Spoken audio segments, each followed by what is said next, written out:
Here at the Giver Marketing Network, we don't leave you drifting out in space. We connect you to a coach who will help you build and grow your marketing business. Our process acts as a guide on how to connect with other businesses, maintain good relations, and establish a presence on the Giver Marketing Network. Each member within this collaborative group will have the opportunity to leverage your talent and influence, a true network effect. If you are looking to collaborate on more projects, welcome to the Giver Marketing Network, the most trusted and highest rated collective of specialists on the planet. Here we have a group of like-minded professionals who focus on making valuable introductions and helping each other grow by teaming up. Imagine Upwork meets a network and a coach. The talent collectively includes services like visibility and SEO, creating logos, designing websites, managing social media, outreach messaging, visual storytelling, and much more. Think of what you could do with laser-focused allies strengthening your business while offering your talents to the entire network. Click near this video for more information.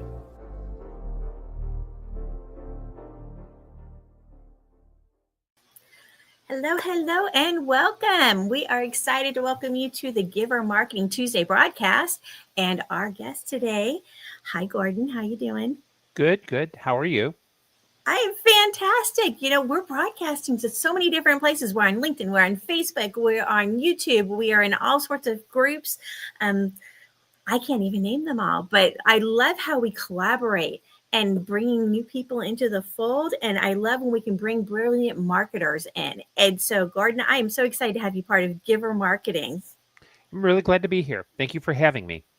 Absolutely. Now, the topic we're going to talk about today, let's give them a little sneak preview. What are we talking about today? Well, today we're going to discuss three, let me look at my notes. Need more coffee. 3 rules for emotionally engaging content.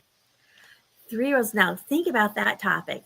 More emotionally engaging content, right? And you think about it, we put stuff out and does anybody respond? We want them to respond. Otherwise, why are we putting it out there, right? Mm-hmm. So anything we can do to help be more engaging. I love that idea. And I think this is going to be a fun discussion we have today, Gordon. Well, how did you get involved in this? What an interesting area to focus on. I'm assuming that copywriting, that's a thing, right?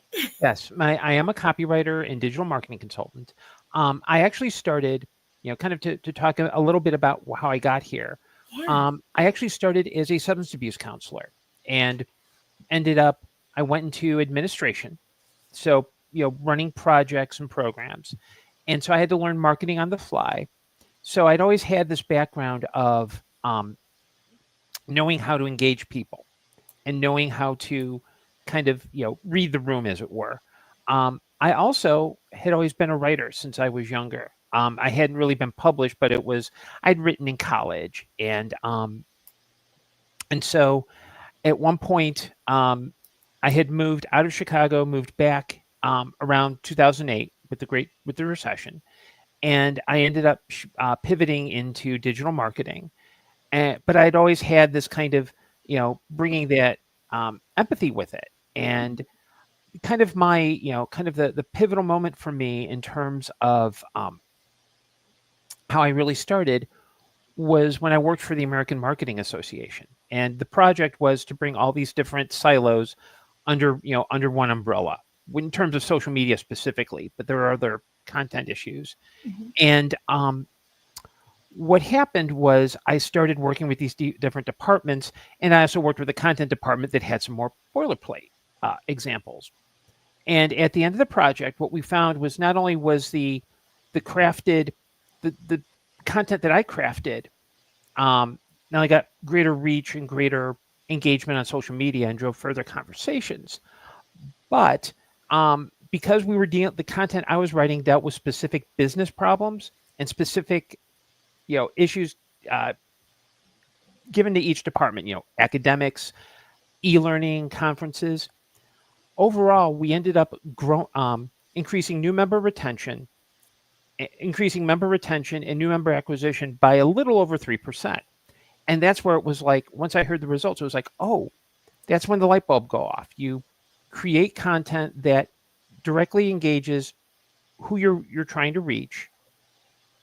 And as a result, you will not only get greater engagement immediately, but that led to obviously increased unique visit to your website, deeper dives into the website. And so that's where it's like, oh, that's what I do. It all makes sense then, right? So just changing the copy just a little bit so it reaches your ideal client and resonates with them so they'll respond. I love that. I'm looking forward to hearing some of the tips you've got today. Let's pull up your presentation. Let's talk a little bit. Okay. All right. 3 rules for emotionally engaging content. I love it. So, and so to just give kind of a broad sense, not only am I a professional copywriter and consultant, I also write fiction. I write primarily pulp fiction, and we can talk about that towards the end of the presentation. But no, I've been published by various smaller publishers. I've had short stories, nonfiction essays. I've also presented at both professional and pop culture conferences. So that's kind of, I'm what you might call a Renaissance man. Especially since I time traveled back from the 15th century to be here. So Renaissance. Hey, it's early yet. I know it's Tuesday, folks. Please give me a chance. So the first kind of print. So the overall goal when you're creating any kind of content, and that's what your website. If you're doing white papers, podcasts, social media, blog posts, articles, you're trying to move your potential clients towards engagement. It can be as simple as getting someone to click a link on your website to find out further. Because when you're looking for information, you're looking from various channels, and you want to be able to say, I can answer any business answers a specific question from the potential client. And you're trying to always try to answer that question. You say, this is why you come to our business, because this is the way that we can answer your question. And it's 3 very simple rules. And I've outlined them here, but we'll go into detail in the first one, which is know your values and know your value. And that one of the things is that emotion plays a key role in decision making. Usually you can find out information, but you go with your gut. And knowing what you as a business person have to offer and knowing what value you're bringing. None of us are here, we didn't buy a business model in a box and decide to exploit it. We decided to do what we do because of things we value. I do it because I value creativity. I also value interpersonal relationships. And so knowing what we value and knowing that as someone who works in B2B, B2B copywriters, I'm a medium-sized fish in a small pond. There aren't too many of us, but having a lot, but I know that I'm bringing a very distinct value, and knowing its values can better communicate that. It's easy to, it's not just, hey, buy my product, but here's how I can help you. Here's how my services can help you. A good example of this was years ago. I worked with an IT consultancy, and they were looking to move from their content appeal to tech people, IT professionals. But because there was a platform that dealt with API integration, getting one kinds of software to speak with another, they wanted to move to C-suite. So we did an initial consultation.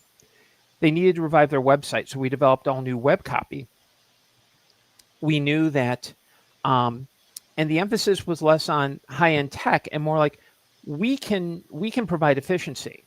One of the things we developed was case studies, and they had one of the case studies was a large manufacturing company that their order fulfillment before implementing this platform was several weeks. So if you ordered today, you might not get it might not be fulfilled and sent out until late April.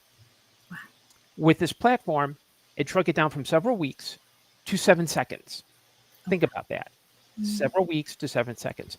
And as a result, as people started getting to the website and exploring it, what they found was, okay, we want to put information out blog-wise so that we can help convince C-suite.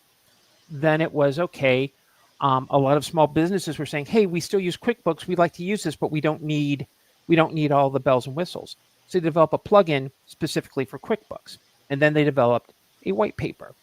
And as they not only got exploring, people were like, hey, we want to hire you. So again, because they knew what they had. They knew we could make it easier for supply chain, logistics, manufacturing. So knowing what they valued and knowing the value that they brought allowed them to really engage a larger client base. Yeah. That's a great example of listening to your audience, right? Mm-hmm. Looking what they want, what they value, what's important to them, so that you can help bring that to them. I love that. Mm-hmm. And that's good, because our next slide happens to be knowing your audience and the answers they're seeking. A lot of times, Christine, it's almost like you had a copy of this deck before we even presented. I'm surprised. Right. Just don't reveal the twist ending at the end. Okay.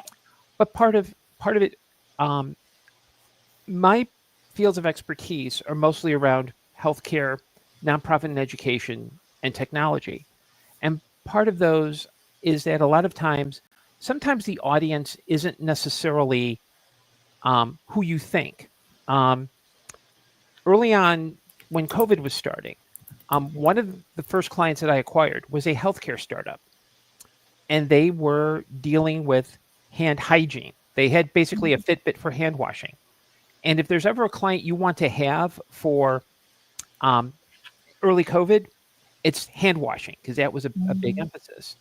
And they were trying to figure out, because they knew they had a line in medicine, but also looking at restaurant. They would reach out to restaurants and servers. And this was at a time when most restaurants were closed or limited hours. So I was thinking, okay, the benefit for them is that when you've got someone who's rushing all the time, one of the things about this device is that it would remind you if you hadn't washed your hands in a while.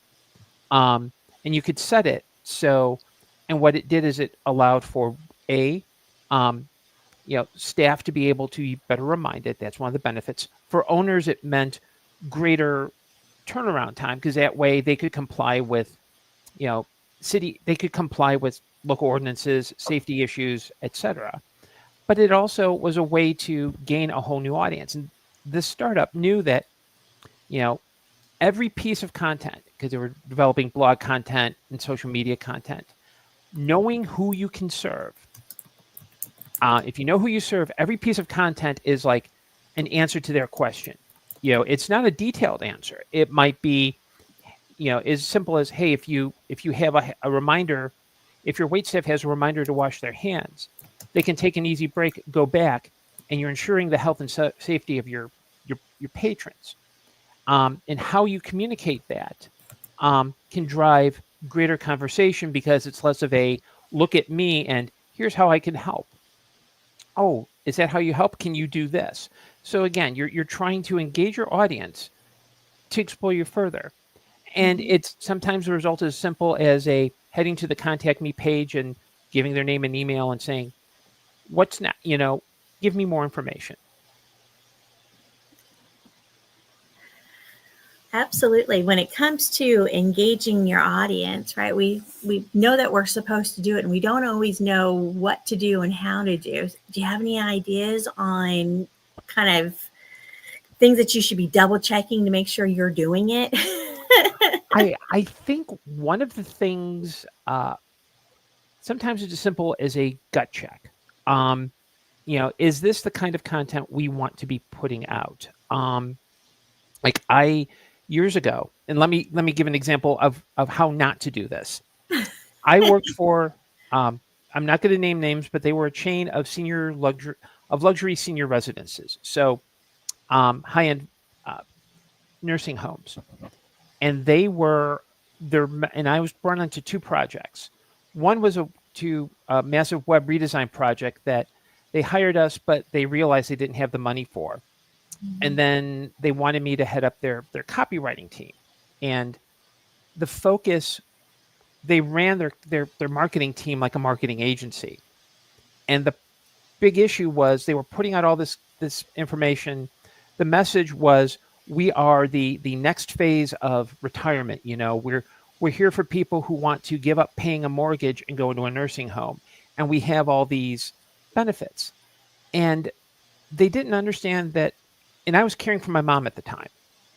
She's since passed on. But people who are looking for nursing homes aren't looking for vacation spots. They're looking for a place where they can put their loved one, or someone who's like, I need extended care, so I want to be in a safe place. And I think it came to a head when they wanted me to provide information on an item called gourmet bites. You would think that's food, that's dining. They considered it memory care and neuromuscular care. So I wanted to find the details, because it's like, that doesn't make sense. Mm-hmm. Gourmet bites was just food chopped into bite-sized pieces so that people could easily pick them up with their fingers. And they didn't quite know their audience. And that, I was filling in for someone. The person I was filling in for came back. So project ended. Last year, this same chain of electric residences lost a class action lawsuit across 5 states, because what they were doing was they had, without public disclosure, purchased several in-home care agencies, and those employees were referring people to their network without full disclosure. So that's what happens when you don't do that gut check. Sometimes it means developing brand standards or an editorial guidelines where we can say this, we can't say that, or this is who we are. And doing that inner work of, why are you doing this? Whether you're a small business or a Fortune 500, makes it easier for you to connect to your audience, because it's no longer just buy me. It's, we can help you. We can solve your problem. Yeah, I like that idea about gut check, right? Does this feel good? Does this feel right for our organization? Does this feel right for our audience? If something's making you hesitate, maybe it's time to take a deeper dive and ask yourself why. Mm-hmm. I love that. Okay. And then finally, now that you've got these 2 issues, you're trying to balance empathy and strategy when crafting content, because we all, it's not just writing and putting out there. Some of us are focusing on SEO keywords. Some of us have business goals that we're looking for growth. And so it means that we need to look at who we're reaching, and understanding that putting things in a more conversational tone. And Christine, I'm sure you've seen plenty of websites where you go in and it's the most generic, like you read and you go, a marketer wrote this, or someone who knows keywords know this, because it's just the most bland. You know it when you read it. Yeah, and it's almost to the point that it's just not appealing, right? Right. And so, by taking on that tone and remembering that you're trying to reach an audience, but you also have these larger goals, it may be you're able to engage people in a way that just relying on one or the other wouldn't. To give a very recent example of this, one of the organizations I work with is a tenants' rights organization here in Chicago, and they're working to,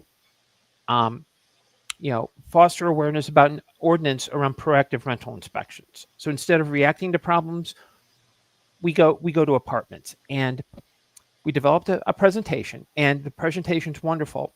And we did our initial session. But in talking with staff and the executive director, one issue that came up was the feeling that it was very one-directional. Not a bad thing, but how do we engage on either side?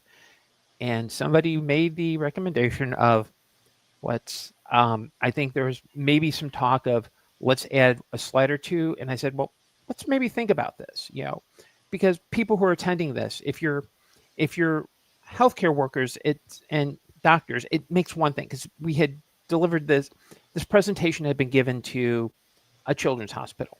But if you're looking at tenants, and people who might be in that position, it's basically, oh, okay, this is nice. how do we engage them? And they don't want to sit through a PowerPoint presentation necessarily. So I thought, maybe instead of adding slides, maybe in here, we talk about tenants have limited options. Maybe what we do is a very simple check in the audience where we're in that situation. How many of you have had to deal with mold? How many have found that, your child had issues and it's because lead's higher? So you do some of those quick check-ins to build that kind of, yeah, we understand, but you're also trying to promote the idea. And then at the end, we looking at, okay, what are the next steps? Someone said, well, they should all talk to your alderman and get well, not everyone's comfortable with talking to their alderman. So I suggested let's maybe build a list of small to big. So executive director said, hey, can we do an online petition? I can look into that. Can we do this? Can we do that? So there is a strategy in wanting to get the word out and hopefully engaging the Chicago City Council. But you also have to understand that for a lot of people, this is a very critical issue. It's for them, so you want to always, when you're crafting content, you're balancing that understanding of your audience with the business strategy longer term. And it can be tricky. And one of the things when I'm working with clients is making sure that, okay, we know we need growth, but we also need to counterbalance that with, this is not something that AI does well. AI does very, very generic, basic text. But if what you're looking to do is answer the question, why should I hire you? Ultimately. Awesome. I like how you're pointing out the different levels of engagement, right? Mm-hmm. And what you're asking the audience to do, right? That scale of what they can versus what they're willing to do versus, right, how much energy it's going to take or whether it's in or out of their comfort zone, right? The more you ask them of something that is outside their comfort zone, the less likely they are to agree unless you give them a really good reason to, right? Mm-hmm. So I love that you pointed that out. That's awesome. So we've got 3 rules today that are talking about empathy and strategy. So if we wanted to talk to you, you've got a special offer for our Giver Marketing fans. Right. So usually when I'm offering a free 45-minute consultation, and it's an Ask Me Anything. So it's if you you can just it's a link to my Calendly. You can just sign up, and I will. If you have a very question about, hey Gordon, can you send me a copy of your PowerPoint presentation? I can do that. But if you have just very basic questions on, it can be anything from, hey, I'm looking for a website revamp to, hey, look, I'm not quite sure what you meant by X. Can we talk about that? So it's for members of the network, make an appointment, and I will, we'll do a virtual meeting and we can talk it through. 45 minutes, absolutely free. This is for members of the network, our fan club that's out there. If you see that, take advantage of this opportunity. I mean, I imagine a consultation like this would cost you hundreds of dollars normally. So you want to make sure that you take advantage of this great chance to go in and talk to them and say, you know what, I haven't been real happy with, maybe it's your website copy, maybe it's your social media copy, maybe you've been working on ebooks, whatever that is. Maybe could you just glance at this and give me some feedback on this? I bet you he would have some ideas that will blow you away that you hadn't even thought of, right? Mm-hmm. So go ahead and scan that. That'll take you straight to his calendar. I also dropped it in chat. So if you go click in chat, you can just click on that button and book an appointment with Gordon. Mm-hmm. He's going to have all sorts of insights, like you said, that you may not have thought of before. And I know a lot of times we do rely on AI today, but this is that human touch, right? And especially when it looks things like Google searches, right? Google knows when something's been written with AI. It's also going to know the difference between when something's been written by hand, like real communication, crazy talk, right? So it knows the difference. So you want to make sure that you've got a balance there. You don't want everything to be always written with AI. Sometimes it's not going to meet your needs. You want to talk to a real person. It's not the catch-all, save-all. It doesn't have the same kind of real life experiences and case studies that it brings to the table like Gordon does. So go ahead. I'm going to give you another second to scan that. And then we're going to ask some more questions, Gordon, because you brought up some really interesting ideas today. When we're talking about copywriting, we write all the time, right? Didn't we all take English in school, right? So, but this is a different level, right? That's different than what they taught us. Copywriting, it goes across so many different areas. And I know you mentioned that you do copywriting for business, and then you also do fiction writing also. So I'd like to talk a little bit more about that too, because I'm sure there's people that have interest in that area and wouldn't even know where to start. So there's all sorts of fun things we can talk about. All right, I'm going to go ahead and pull that down. Here we go. Okay. All right, Gordon. So there it is. Let's jump into anything in that area. What strikes you first? Okay, so in terms of fiction writing, well, fiction writing has only been very recently. It's been I've only been writing fiction since 2013. I mean, I did some short stories in college that never got published. And what happened was I had started writing for it's a website that's no longer available, but it's called Comic Related. And through there, I networked with several smaller publishers, which include Pro Se Productions, Airship 27. And so they kind of encouraged me to, hey, maybe you want to write for these outlets. And I had done some very basic comic work for a now defunct studio, comic studio, which I think was out of Portugal. But I started writing short stories and getting those published gradually. And in fact, in 2019, I won the Pulp Factory Award for Best Short Story. And so with fiction writing, I mean, I write primarily, I'm what many have called a new pulp writer. So I tend to deal more in like mystery, more of the crime genre. And I'm sure plenty of people are watching this are like, okay, I've just went, oh. As I say, when you say pulp genre, there might be some people that aren't writers that aren't really familiar with that. You want to talk a little bit more? Sure. Like pulp writing actually started in the early 20th century, and it's basically very stripped down prose, character through action. So it's not just, it's very straightforward. It's plot driven. And so, I've always had a talent for how do you take big ideas and put them in a very concise format. And so what I like about it is that everything has to move that forward and your words have to matter. And much like copywriting, with fiction writing, you are, I am, in fact, I've got an example that I'll bring up. This is I have a short story in CNA Classified number 4, volume 4. It's an anthology that features a team of military experts fighting off supernatural and occult threats before World War II. I was asked to contribute to this book. And so one of the, you get requirements, just like in a copywriting assignment. You have a series Bible or guidelines. You have a word count. Because it takes place in a historical setting, you have to be accurate. Like I can't have this team reporting to President Kennedy, for example, because that's not historically accurate. There were certain things that I couldn't use because they had already been featured before. And so, the fun thing about fiction is that I don't have to worry about, those are the only things I have to worry about. I can be creative. I can go in and tell a good story. With copywriting, I'm still telling a good story, but a lot of it is based on what the business is looking for. And it's not fictionalizing. I mean, the nice thing about this is if I'm not sure of something, I can make it up. I made up a fictional document that said that people were writing about the Philosopher's Stone in roughly 1000 BC, when very early on, the first legends came up around 350 BC. Fun fact, ladies and gentlemen. And so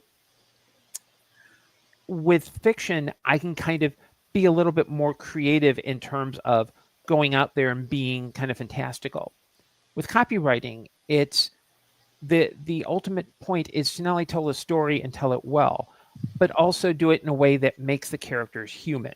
And even in fiction, figuring out how to make each character distinctive.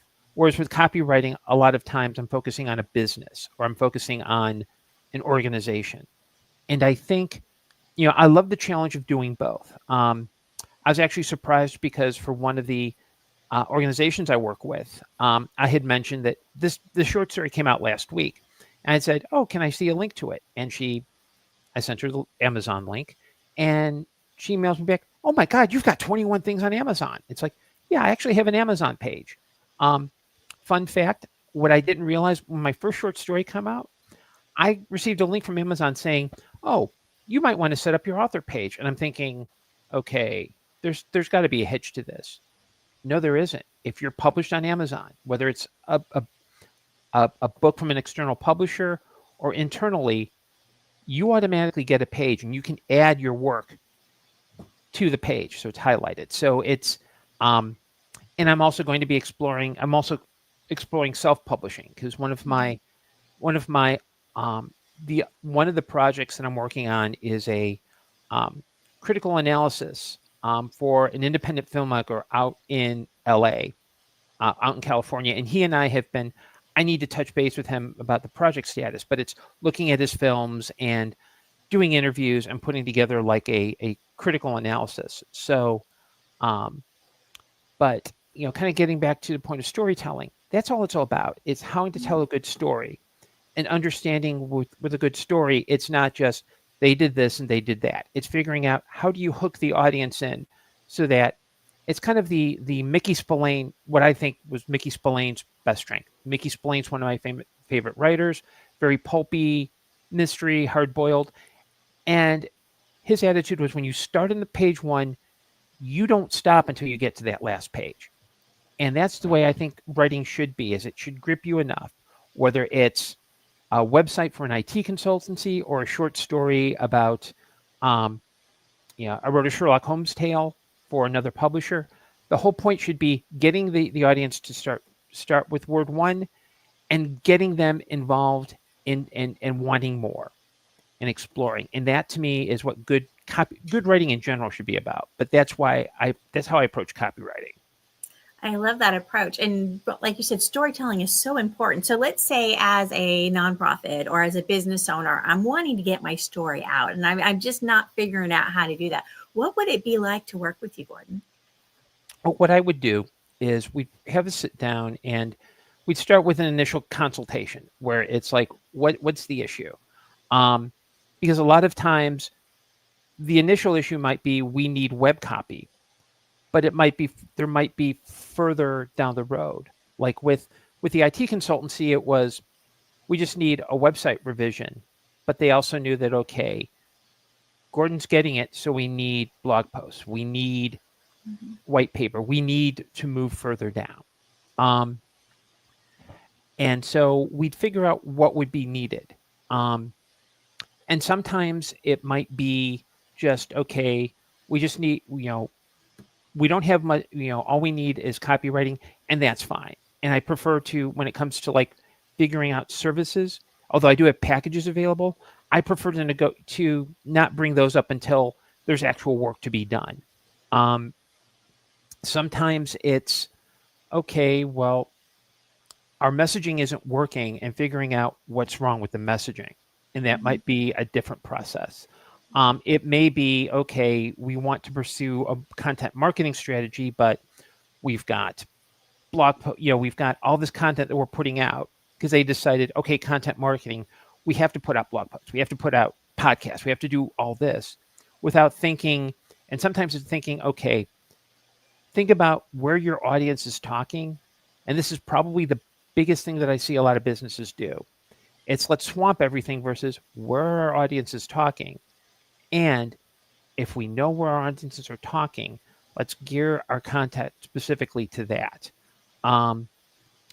Very early on with social media, what I found was I came on board in 2008, 2009, where Twitter and Facebook were still figuring things out. But then it got to a point where businesses were like, oh, we got to be all over the place. A new channel comes up, and it's not about just broadcasting, it's engaging. Marketing is not about putting your stuff out there. It's getting people to come to you. What's the benefit of working with you? And so we would then converse and figure out, okay, if there's further work to be done, what's the scope of what we need to do?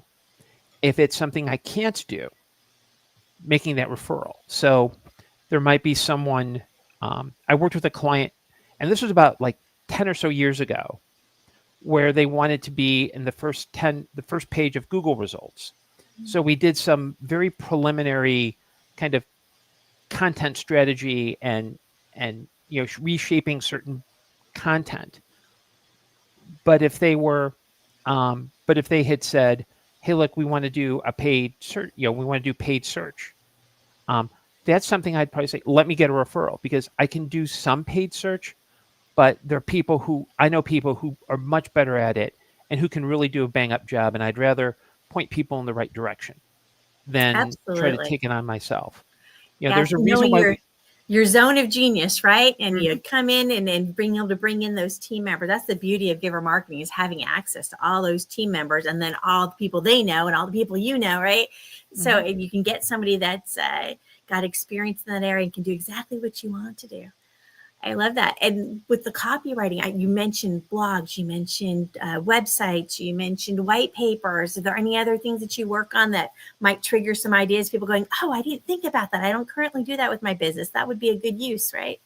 Well, let's see. I can do video scripts. Okay. Um, I was going to ask about that. yeah, I can do.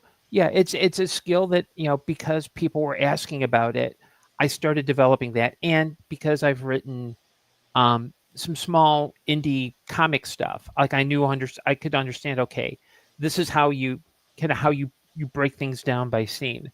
Um, I'm trying to think what else. I've also done. One of my current clients is a small. It's a small Lutheran church in Homewood, which is just you know southwest suburbs of Chicago. And I've been doing a lot of work on. It started as just doing their email newsletter, but over the years, it's like I've done work in Constant Contact, Mailchimp. Trying to think. I've done some work because I run a small kind of fan group here in Chicago with Button Down, which is a very stripped down. It's like it very stripped down model. So email I can do landing pages, especially for webinars, because I actually had to do that for a medical supply company downstate. And so when we think about written content, it's I'm just trying to think of something that I don't do or I can't do for whatever reason. I don't want to be like, oh, I can do it all. Right. But But at the same time, words are words, right? And if right. you're telling a story and you're trying to craft it in a way to really draw in your ideal audience, right? Maybe if you're not getting the response you're looking for and whatever that written content is, maybe that's a good time to take advantage of Gordon's free consultation. Maybe he can give you some insights. You go, maybe this is what I need to do. Maybe I need to work with somebody to help me craft my words a little bit, make sure my value proposition is coming through.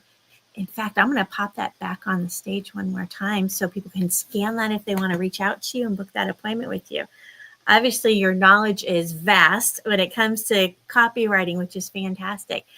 And what about anybody who wanted to kind of get started with the fiction writing? Maybe they've been doing it, but they've never published and that kind of stuff. Like you told us, anybody can have an Amazon author page who's published. I mean, that's fantastic. Go claim it if you haven't, right? Mm-hmm. But maybe you have some hints for people who would like to kind of play in that space. You mean in terms of writing like fiction, short? Yeah, because you've got all the writing experience that you have, right? Um, I think one of the things a couple of things that I would suggest. One is if you do a search for like call for submissions on Facebook, there are a lot of very small publishers that you need to and start working your way up. A lot of times these groups will have calls for submission for like, sometimes it's as simple as, okay, we'll pay you in 2 contributor copies. We'll pay you like $25 per story. I know a lot of people have dived into self-publishing, and that's something where I'm starting to learn. If you're interested in self-publishing, I believe a colleague of mine named Teresa Goodrich has put together a course on Substack called Simple Self-Publishing, and I'm taking it. So, but I think there's that. I think it's also networking. Networking with people who are looking for because you never know where those resources are. If you're looking at, say, nonfiction essays, I'd say those groups would be a good start. I think I've been in a lot of writing groups where people are like starting with novels and novels and novels. And George R.R. Martin, who wrote Game of Thrones, that series of books, had a great piece of advice. Start with short stories. Start with small pieces. Start with, even if all you can do is nonfiction essays or personal essays, start with that. And, yes, you will get a lot of rejection slips. And I would say start a folder in your email or on your computer on your device saying, email rejection slips, because it's not so much that you're dwelling on failure. It's like, okay, yeah, I know it doesn't work there. It keeps going. When you're dejected, if one place refuses, find another outlet and write that. Right now, one of the reasons why I want to explore self-publishing is I had written a novel about 7-8 years ago based on a public domain character for a specific publisher. The publisher has chosen not to go with that particular line of novels, and that's fine. So I've got this document, so I'm editing it, and I want to eventually publish it as a book. There's services that you can do like chapters at a time where you can have people pay to read, similar to what Kindle did with their Vel service. But it's, even though I don't see it as a personal rejection, it's a great piece of work. And, okay, I can use this and sell it elsewhere. But it's also thinking about the same thing. What do you want to write? Who's your audience? And, it's so it's easy to start small and work your way forward. Another colleague of mine, Mark J. Carter, he's got a great book called Idea Bounce, which I encourage all of you to purchase.